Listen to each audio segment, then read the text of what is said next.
Halo, assalamualaikum warahmatullahi wabarakatuh. Apa kabar anak-anakku semuanya? Semoga senantiasa dalam keadaan sehat walafiat. Amin ya robbal alamin. Bertemu kembali dengan Ibu Eni Nurhana dari kelas 4 Abdullah bin Abbas. Hari ini kita akan belajar tema 1 subtema 3, bersyukur atas keberagaman.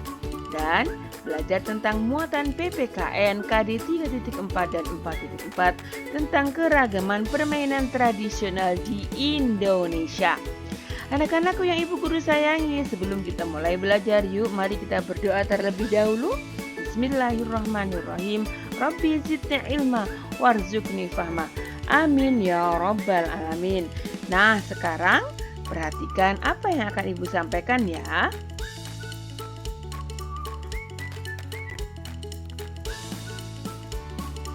Anak-anakku, kita tahu bahwa negara Indonesia kaya akan keragaman permainan tradisional. Permainan tradisional itu ada yang dimainkan perseorangan dan ada juga yang berkelompok. Nah, sekarang kita akan belajar tentang permainan tradisional perorangan. Ada apa aja ya permainan tradisional perseorangan ini? Nah, ini adalah salah satu contohnya, namanya egrang. Ya, permainan tradisional ini dari zaman dahulu itu konsepnya sangat sederhana sekali, tanpa mesin yang rumit, tanpa baterai atau koneksi internet bahkan ya.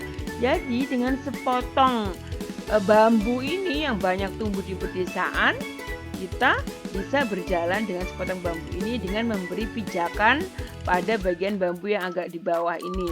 Nah, setelah itu kita berjalan dengan menjaga keseimbangan. Ayo coba kamu suatu saat ya. Biasanya kalau kita pergi ke suatu wahana wisata ada jenis-jenis permainan. Ya, biasanya kita bisa mencoba di situ. Kamu pernah lihat nggak yang badut kemudian memakai egrang, kelihatan tinggi sekali. Nah, dia itu memakai egrang ya. Nah, selain itu apalagi yang perorangan, ini adalah gasing. Ya. Gasing ini jadi kalian ini beradu. Ketika lemparan gasing ini, kalian beradu mana yang paling lama berdiri dan tetap berputar. Ya. Ketika gasing ini dilempar, berputar, kemudian ada yang lain terkena kesenggol, kemudian dia mati ya istilahnya. Jadi berhenti dan tidak berputar. Nah, yang pemenangnya itu adalah yang paling lama berputar. Alatnya sangat sederhana dan murah meriah karena dibuat dari bahan-bahan yang ada di sekitar. Ya. Selanjutnya adalah permainan kelereng. Nah, permainan kelereng ini memerlukan keterampilan kalian untuk membidik kelerengnya. Kalau kalian bisa membidik kelerengnya, maka kalian bisa menang banyak. Oke, selanjutnya kita lihat permainan layangan. Ya, atau bermain layang-layang. Biasanya ini dilakukan pada saat musim kemarau, karena pada saat itu angin sangat kencang. Jadi layang-layang itu mudah untuk naik ke atas. Nah, kalau sudah naik ke atas, maka kamu akan mengendalikan layang-layang yang di atas itu dengan menarik talinya ya, bisa dengan tarik ulur talinya sehingga bisa semakin tinggi ke atas.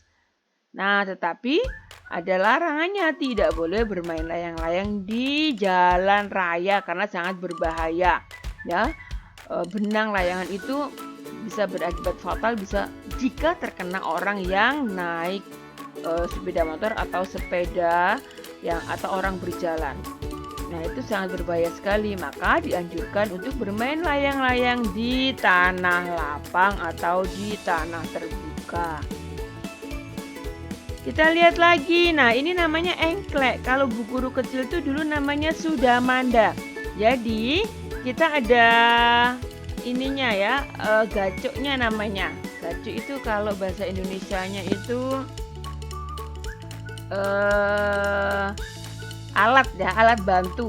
Jadi langkah pertama lemparkan gacuk di kotak yang pertama ini. Kemudian kita berjalan dengan satu kaki diangkat, ya, dari satu kotak ke kotak. Kemudian ketika ada dua ini, kedua kakinya kita turunkan. Nah, kemudian yang di sini nih, yang di ujung yang setengah lingkaran ini kita berbalik. Ya, setelah sampai di sini, kemudian kita lompat dan kita lemparkan lagi gacuknya tadi, kelerengnya bukan kelereng, pecahan gentengnya tadi di yang kedua. Begitu seterusnya. Tapi kalau kamu misalnya tidak bisa dengan berjalan dengan satu kaki dan kemudian keseimbangannya tidak bagus, nah itu baru ganti dengan temannya lagi. Atau ketika melemparkan pecahan gentingnya itu tidak ada di dalam kotak, maka gantian dengan temannya. Nah, siapa yang selesai duluan, maka itu yang pemenangnya. Nah, itu diantaranya adalah permainan tradisional yang perorangan. Dan masih banyak lagi sebenarnya permainan tradisional yang perorangan itu. Ya, diantaranya ada petak umpet. Nah, pasti kamu pernah main kan? Petak umpet tuh. Selanjutnya kita lihat permainan tradisional yang berkelompok. Nah, apa saja sih permainan tradisional yang berkelompok? Kita lihat yang pertama adalah ular naga. Ini kalau kamu waktu olahraga ini sering nih main ini, ular naga panjangnya. Nah, gitu kan? Nah, ini mereka berbaris, kemudian memegang pundak temannya, kemudian ketika di tengah-tengah bilang, kamu mau ikut yang mana? Setelah itu ular naganya mengambil bagian yang paling belakang dari anak ayam. Ya. Kemudian kita lihat lagi permainan bakia. Nah, ini juga mengetes kekompakan kalian untuk maju bersama-sama, kaki kanan dulu atau kaki kiri dulu. Ini sangat ramai sekali biasanya untuk lomba 17 Agustus. Dan juga ada tarik tambang. Ini menguji kekuatan kalian untuk menarik tambang, ya. Nah, ini yang tengah ini jadi tidak boleh, di sini nanti ada garis. Jadi ketika yang melewati garis itu, maka itu yang kalah. Tapi kalau bisa menarik lawannya, itu adalah yang menang. Kemudian ada lagi yang sering kalian mainkan di sekolah, ini namanya bentengan. Ya, pasti kalian sudah tahu semua kalau olahraga pelajaran PJ juga kan sering main bentengan. Dan selanjutnya ada gobak sodor. Jadi ketika ada orang yang mau melewati garis, ini ada yang jaga, bagian jaga, kemudian ada yang mau melewati. Nah, dua kelompok ini saling menjaga, ya, masing-masing menjaga garis dan masing-masing ingin masuk ke daerahnya. Nah, kalau ada sampai yang terkena ketika mau masuk, kemudian dia terkena oleh tangan penjaganya, nah itu bisa gantian lagi. Oke? Itu diantaranya beberapa permainan tradisional dan permainan berkelompok yang ada di Indonesia, dan masih banyak lagi.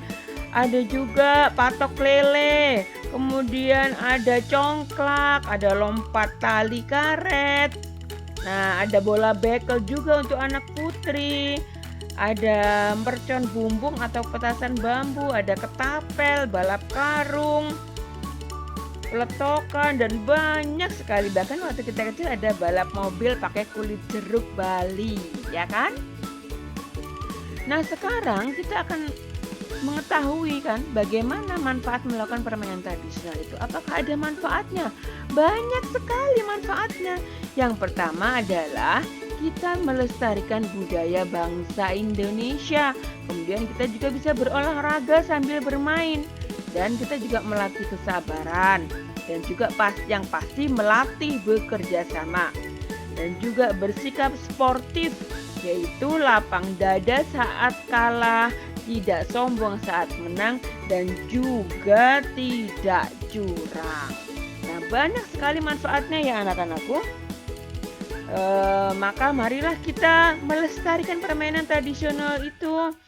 Sekarang kita tidak hanya harus main game terus. Nah, nanti kalau misalnya main game terus di dalam ruangan, kita menjadi anak yang tidak banyak bergerak. Kalau tidak banyak bergerak jadi kurang sehat.